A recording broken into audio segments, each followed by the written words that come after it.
Hey guys, this is Danny Boy. So, more Legends of Grimrock. I realize I'm a little late to the party for this game, but I don't care. I'm going to play it, and I'm going to commentate it, because I just want to play the damn game right now. So, I have reloaded to before I died to the snails. So, let us encounter them again. I have a better grasp of what I should do at this point. This is definitely a learning experience. This game has a manual. I looked at it. It doesn't really tell you much of anything, which is quite on purpose, to be honest. These games were really more of just trial and error and figuring things out on your own without developers actually holding your hand, which is refreshing in this age of gaming. So I'm realizing now, okay, maybe I should avoid his attacks or something rather than just standing toe-to-toe, or avoid the second snail. Actually, maybe I don't realize it yet.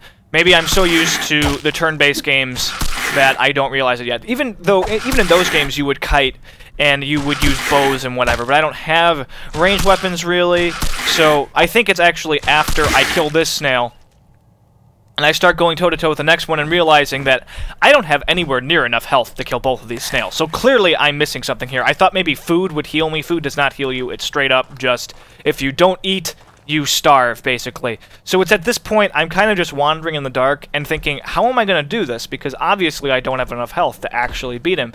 Is there like a secret passage or something that gives me health potions? Or, I can rest. So I'm going to rest before encountering the next guy. I assume that resting, if you rest too near enemies, they will just find you, beat the crap out of you. I haven't yet had that happen. But I also specifically placed a torch before resting just to make sure I wasn't killed by a Grue or something. Just, you are in a dark cave. You are likely to be eaten by a Grue. But I am now at full health, so I can take out the snail without having to kite him. But I assure you, realize that, yes, definitely want to just attack, move back, attack, move back, and so on. And there we go. Another one bites the dust. Quite literally. They actually vaporize when you kill them. So moving along. I'm still even getting used to, like, moving. You can tell that each individual position is like a square, because just the way you move, you kind of move and then stop and then move again. And, you know, I also just realized I am going in completely the wrong direction. That is another thing about these games. They are essentially labyrinthian, so that's kind of the point. As it happens. I have to say, guys, this was really refreshing playing this game. Just taking a break from Diablo 3, it's so much more fun for me than playing in Inferno in Diablo 3. It's so much more fun. I can't wait to get back to it. I haven't played it in days and days. I've been trying to finish off my Witch Doctor primer. I would be doing that right now, but the servers are down. That is very boring to make, by the way. Those educational things are so boring. I'm very happy that they help people, but making a Let's Play, making a playthrough is so much more fun than making educational stuff. And I would be doing a playthrough of Diablo 3, except that I literally can't. I mean, it's just impossible. Inferno, it's always exactly the same. There's like nothing you can really say. The strategy's always the same. The only thing that changes is just the enemies, and to an extent, and I can't fill a 15-minute video up talking about enemies, so it's not really happening, unfortunately. Not to mention that it's just not very fun, but anyway. I'm trying to find a key. There's a locked door. I need to find a key. I might actually have it in my inventory and not even realize it, because I'm dumb. I don't know. I don't remember. This was a few days ago. I think I might also be looking for a wall that might have a secret passage behind it. But as I was saying with the squares, you just kind of move and then you halt for a brief second and then you move again. I don't know why I'm not going through that doorway. I should have looked at that wall section more as well to see if there was a secret passage. A lot of times in this...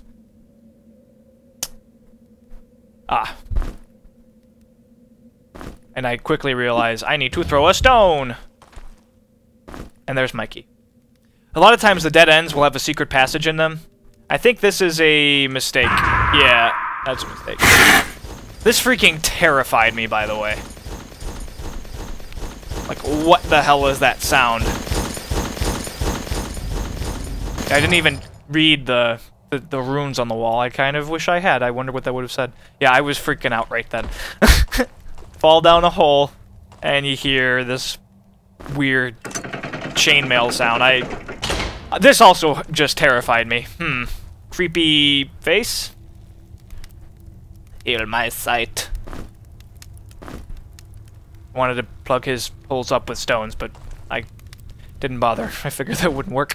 So, I still have way too many torches on my party, by the way. And I specifically took that so that I knew not to go down that passage anymore. I feel like that area is done, so I pick up the torch, and I continue on. So I'm going to encounter a new enemy pretty soon. Well, pretty soon. Would be through that doorway. But I take the non-doorway passage first, and I hear enemies. It's another thing about these games, and that's quite by design, hearing enemies before you attack them. And it's not only to give you the advantage of, I know there are enemies there, but also to just freak you out. That's part of the joy. Okay, now I see, can I make him go down the hole? This actually took forever. Let me speed this up. Or just skip to the good stuff.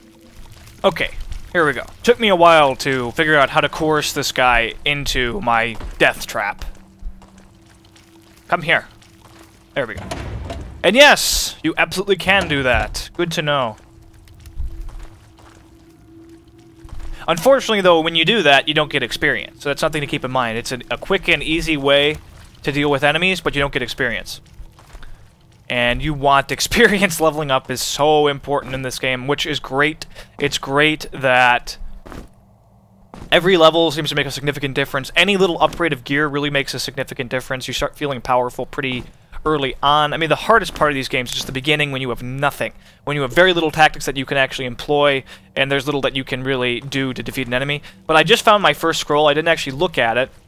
I do have a mage in my party, but it's moot because I won't be able to actually cast a spell on that scroll anyway.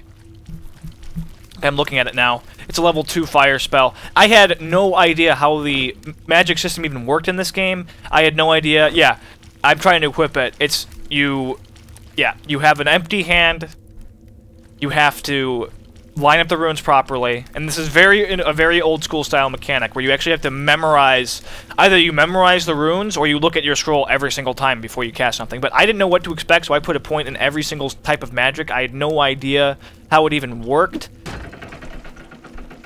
and so I can't actually even cast that spell. My mage was quite useless for quite a while, but he does start pulling his weight eventually. That's another one down. And yet another one. Honestly, I could have definitely killed these guys, I think, without using that trapdoor. Certainly the two of them. And I probably should have in retrospect for more experience. But I was given a tool, and I wanted to utilize it. Unfortunately, he stepped on the trapdoor and closed the door again. I need to pick up the stone and move. Or something. There we go. Come to me, stupid.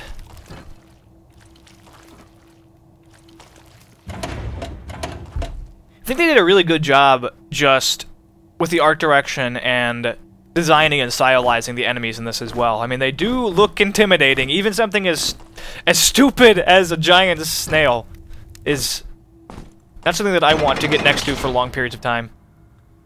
It auto picks up stones for you, which is convenient. So there's the first eye for the face. And, oh, I see one. Yep, I saw it there too. Secret door. But I don't know what it opened. I think I never actually figured out what it opened, which was kind of disappointing. I didn't really do a great job of, like, looking for it, honestly. Oh, it opens that. Really? I think I need to put maybe a stone on that, and then I need to click on the thing.